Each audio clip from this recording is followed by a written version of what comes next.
지난 2013년 많은 사람들이 지켜보는 가운데 남방 큰 돌고래 제돌이가 제주도 앞바다로 돌아갔죠. 이후 돌고래 쇼를 하던 총 7마리의 돌고래들이 고향으로 돌아갔는데요. 네, 그리고 2주 전 서울대공원의 마지막 남방 큰 돌고래 금등이와 대포가 제주도에서 방류됐습니다. 오늘 탐구인에서는 제돌이부터 금등이와 대포의 방류 과정을 함께한 돌고래들의 아빠를 모셨습니다. 국립수산과학원 고래연구센터 김현우 해양수산연구사와 함께합니다. 안녕하십니까? 안녕하세요. 안녕하십니까? 제주도에서 직접 방류도 하시고 방류 후에는 모니터링도 하시고 거의 전 과정을 이렇게 지켜보신 거지 않습니까? 네. 무사히 방류되는 걸 지켜보신 소감 어떤지 간단하게 한 말씀 좀 부탁드립니다. 아무래도 이 돌고래 두 마리가 나이가 많습니다. 그럼에도 불구하고 서울에서부터 제주도까지 먼 길을 이동하면서 고향으로 돌아가는 길을 직접 지켜보니까 대견하기도 하고요. 짠하기도 하고 그랬는데 제가 지난주까지 돌고래 두 마리가 야생무리와 합류했는지 확인을 하러 제주도에 있었는데 매일 야생 돌고래 무리를 발견하긴 했는데요. 아직까지 합류된 것 같지는 않고 앞으로 계속 지켜볼 예정입니다. 나이가 좀 많다고 하셨는데 나이가 그러면 사람 나이 몇 추정 보일 수 있을까요? 사람 그 돌고래 나이로 지금 30세 정도 된 것 같고 이 추정 나이인데요. 네네. 사람으로 치면 이제 한 환갑 정도? 네, 나이가 그렇군요. 많죠. 이제 중간 과정에서 대포가 아프기도 해서 계획된 날짜를 좀 미뤄야 되나 이런 고민도 하신 걸로 네. 알고 있었는데요. 두 마리 다 지금 건강 상태는 어떻게 추정할 수 있을까요? 건강 상태는 양호한 편입니다. 이제 나이가 많은 게 좀 흠이긴 한데, 근데 이제 저희가 훈련 도중에 눈꺼풀 안쪽에 약간 그 혹 같은 게 발견이 돼가지고 예. 그걸 처치하기 위해서 항생제도 투입하고 했는데요. 뭐 전반적으로 상태는 양호한 편입니다.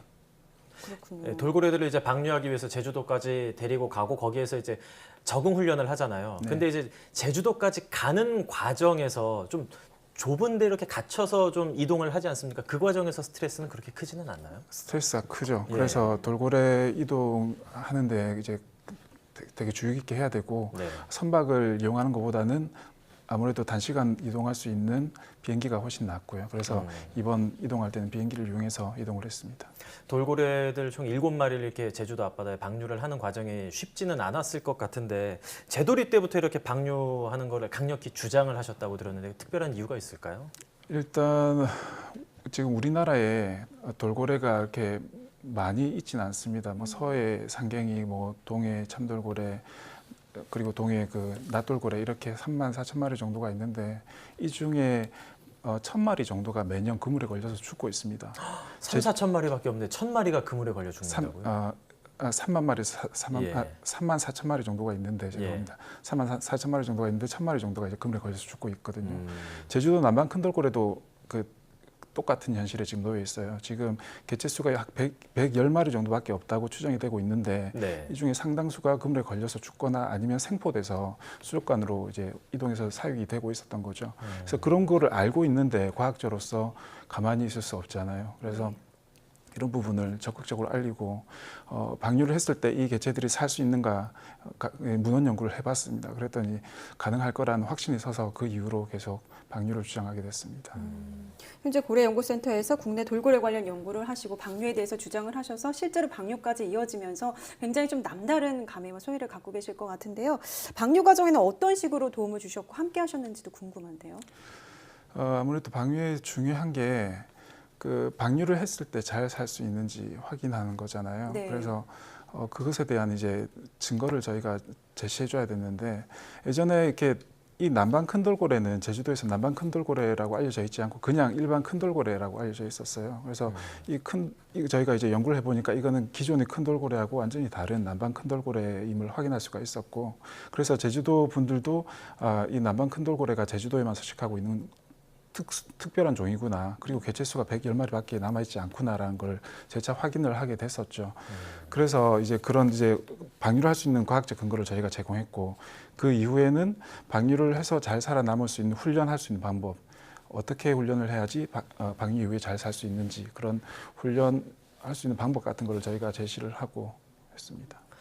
기존에는 이제 큰 돌고래로 불렸는데 연구를 더 하셔서 남방 큰 돌고래다, 다른 종이다라고 이렇게 이야기를 하실 정도면 사실 그 전에는 관심이 그렇게 많지 않았던 거였잖아요. 예, 전혀 그리고, 관심이 없었죠. 예, 직접 관심을 많이 가지고 계시면서 이렇게 방류까지 하시게 된 건데, 그렇다면 이런 방류 활동을 하시면서 좀 유난히 기억에 남는 돌고래도 좀 있을 것 같아요. 네, 그 개체 식별번호 20번 해순이라는 돌고래인데요. 네. 이 돌고래는 제가 2007년도 처음 조사할 때, 제주도에서 처음 조사했을 때 발견한 돌고래입니다.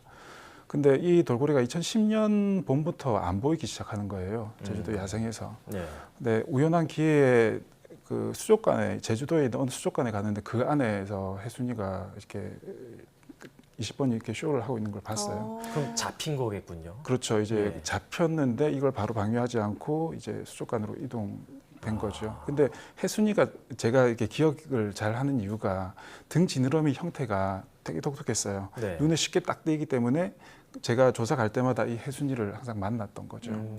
그래서 그렇게 제가 이제 좀 더 이제 관심을 주던 돌고래인데, 이 돌고래가 그 수족관에서 갇혀서 이제 쇼를 하고 있고, 그 이후에는 이제 죽어서 그 냉동 창고에 있는 걸 제가 확인을 하게 된 거죠. 예.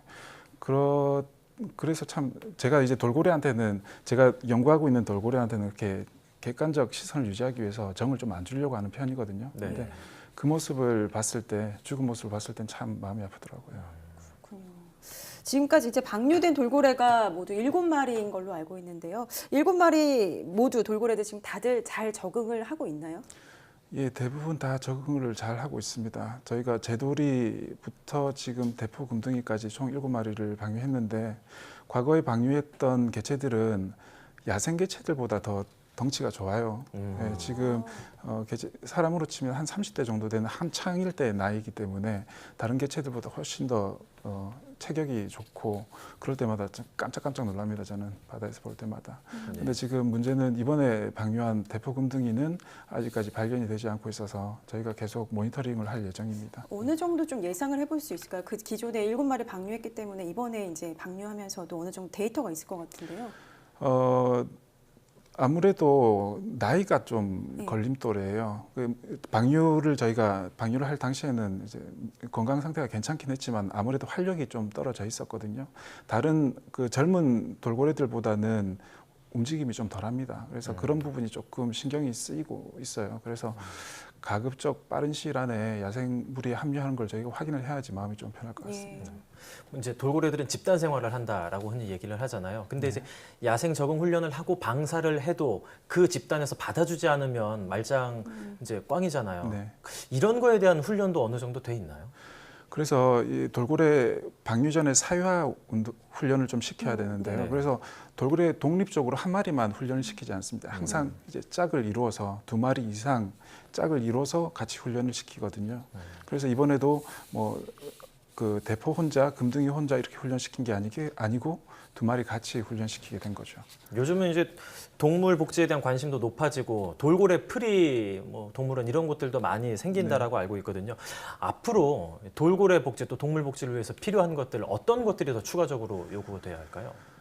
지금 수족관 돌고래만 한정적으로 이제 이야기를 해보면 우리나라의 큰 돌고래가 지금 26마리, 그리고 흰고래가 9마리 정도 지금 사육되고 있습니다. 네. 근데 이제 일각에서는 이 돌고래들을 우리 바다에 풀어주자, 우리 바다 연안에 풀어주자, 아니면 바다에 돌고래 쉼터를 만들어 가지고 거기서 돌고래를 수용하고 살도록 하자, 이런 의견들이 좀 있는데요. 저는 이제 그 부분은 조금 반대, 이제 연구자 입장에서 반대를 하는데, 왜냐하면 원래 우리나라에서 살지 않았던 개체들이거든요. 큰 돌고래는 일본에서 왔고 흰고래는 러시아에서 온 개체들인데, 이 개체를 우리나라 바다에 풀었을 때 그 생태 교란이 발생할 수도 있고요.